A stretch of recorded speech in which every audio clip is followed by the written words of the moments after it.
Dalam beberapa saat teduh ke depan, kita akan merenungkan doa yang diajarkan oleh Tuhan Yesus kepada murid-muridnya. The Lord's Prayer, doa Tuhan, atau kita mengenalnya sebagai doa Bapa Kami. Alkitab memiliki dua versi dari doa ini, satu di Injil Matius dan yang lain di Injil Lukas. Sebelum memasuki renungan atas isinya, saya mengajak kita untuk melihat pengantar dari dua versi Injil tadi. Kali ini kita mulai dulu dengan pengantar versi Injil Lukas.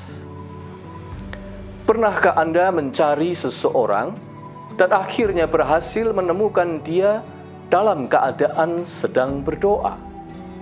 Saya pernah. Salah satunya pengalaman saya di masa kecil. Waktu itu saya mencari paman saya untuk sebuah keperluan dengannya. Hubungan di antara kami dekat, sebab di masa kecil saya, kami tinggal serumah. Namun ketika saya membuka pintu kamarnya, ternyata paman saya itu sedang berdoa. Segera teringat pesan ibu saya jika menemui keadaan seperti itu. Pertama, saya harus diam, mulut terkatup, melangkah pun seringan mungkin, tidak ribut, apalagi mengganggu. Tetap diam, sebab ada seseorang sedang berdoa. Kedua, saya harus menunggu hingga orang itu menutup doanya. Tidak baik jika saya menginterupsi di tengah ia masih sedang berdoa. Saya harus sabar menunggu sampai ia selesai berdoa. Ketiga, saya harus menghormati saat itu. Memang bukan saya yang berdoa, tetapi karena ada seseorang di dekat saya sedang berdoa, saya harus bersikap hormat terhadap suasana doa itu. Diam, tunggu, hormat. Itulah tiga sikap yang baik ketika kita tahu seseorang yang kita cari sedang berdoa, bukan? Saya membayangkan waktu itu, murid-murid Yesus sedang menunggu Yesus selesai berdoa. Injil Lukas mencatat begini, ketika ia berhenti berdoa, berkatalah seorang dari murid-muridnya kepadanya, Tuhan, ajarlah kami berdoa, sama seperti yang diajarkan Yohanes kepada murid-muridnya. Lukas 11 ayat 1. Ketika ia berhenti berdoa, barulah murid-murid itu angkat bicara. Sebelumnya, apakah yang mereka lakukan? Saya yakin mereka diam, tidak ribut, tidak seorang pun berani berbicara dengan keras atau berteriak. Masing-masing menahan diri untuk berbicara. Mereka menutup mulut. Keep silent. Kedua, mereka pasti sedang menunggu sampai Yesus berhenti berdoa. Ketiga, mereka merasakan suasana doa. Guru mereka sedang berdoa. Suasana yang patut dihormati. Momentum itu berakhir setelah Yesus usai berdoa. Kemudian terdengar murid-murid itu berkata, Tuhan, ajarlah kami berdoa. Sebenarnya, Tuhan selalu mendahului kita. Sebelum murid-murid itu minta diajar berdoa, Yesus sudah memberi pengajaran itu. Tatkala dia membiarkan mereka menunggu dirinya sedang berdoa. Pelajaran apakah yang lebih bermanfaat daripada sebuah contoh teladan? Dengan berdoa, Yesus telah mengajar mereka berdoa. Namun bukan hanya itu. Dengan membiarkan mereka menunggu dia berdoa, tanpa disengaja, murid-murid itu belajar 3 perkara fundamental tentang berdoa. 3 disiplin rohani yang harus ada jika kita ingin bertumbuh dalam kehidupan yang berdoa. Pertama, diam, ketenangan. Surat 1 Petrus pasal 4 ayat 7 mengatakan, jadilah tenang supaya kamu dapat berdoa. Tenang dan menahan diri dari kesibukan dan kecenderungan untuk ingin segera berbicara. Berdoa itu bukan pertama-tama berbicara seperti yang sering kita sangka.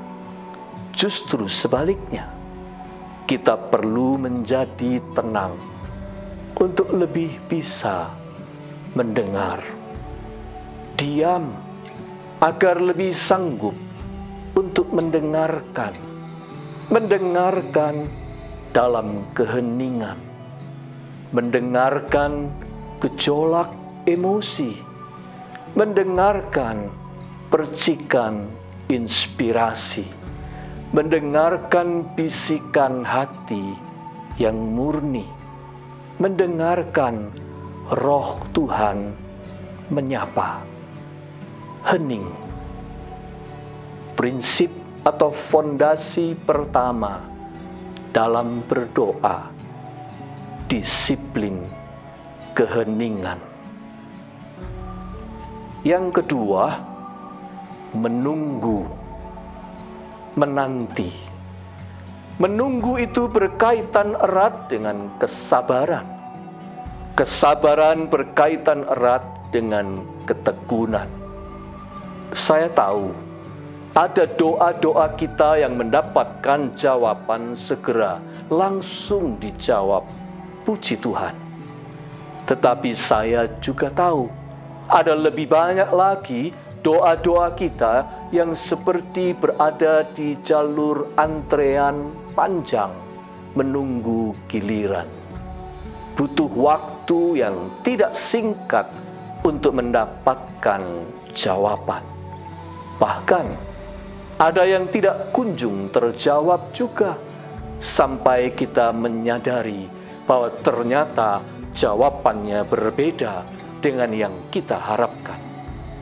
Semuanya itu memerlukan kesabaran sekaligus ketekunan dalam proses menunggu yang sama sekali tidak mudah.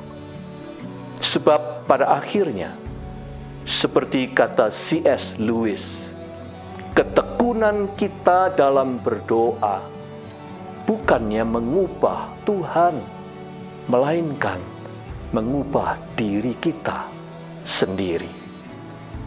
Karena kita justru belajar banyak dan banyak dibentuk manakala sedang menunggu Tuhan menyatakan diri dan kehendaknya.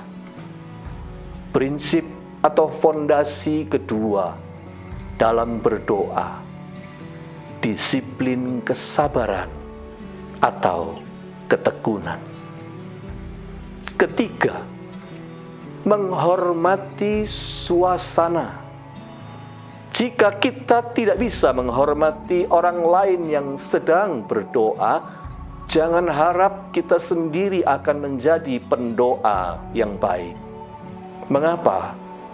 Sebab berdoa itu erat hubungannya dengan suasana semakin kondusif suasananya, semakin mudah kita menghayati kegiatan berdoa.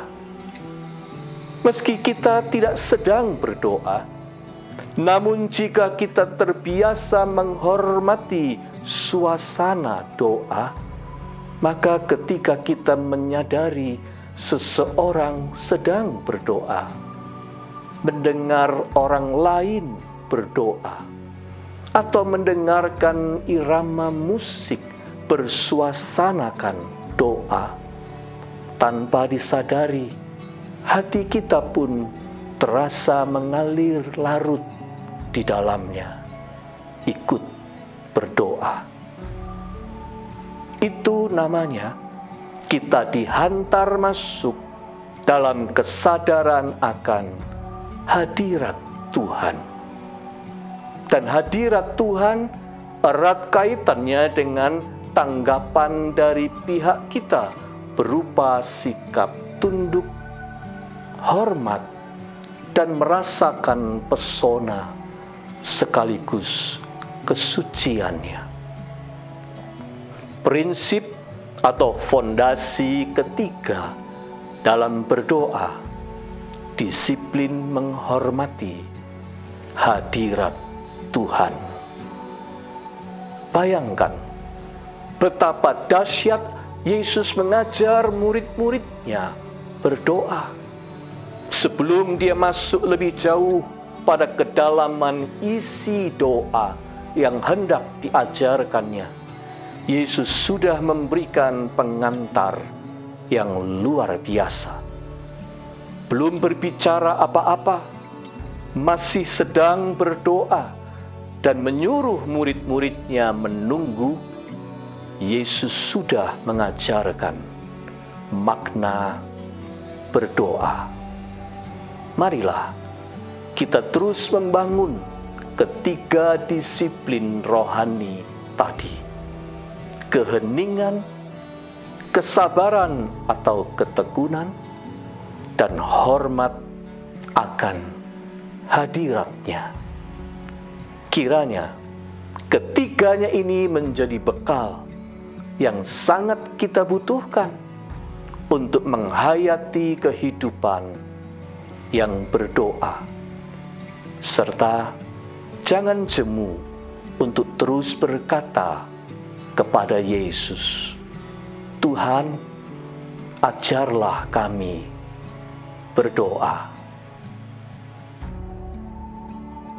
Allah penuh kasih, Engkau membuat jalan menuju kepadamu sesederhana sebuah doa yang diteladankan oleh Yesus, Tuhan kami. Tolong kami untuk menempuh jalan itu setiap hari. Amin.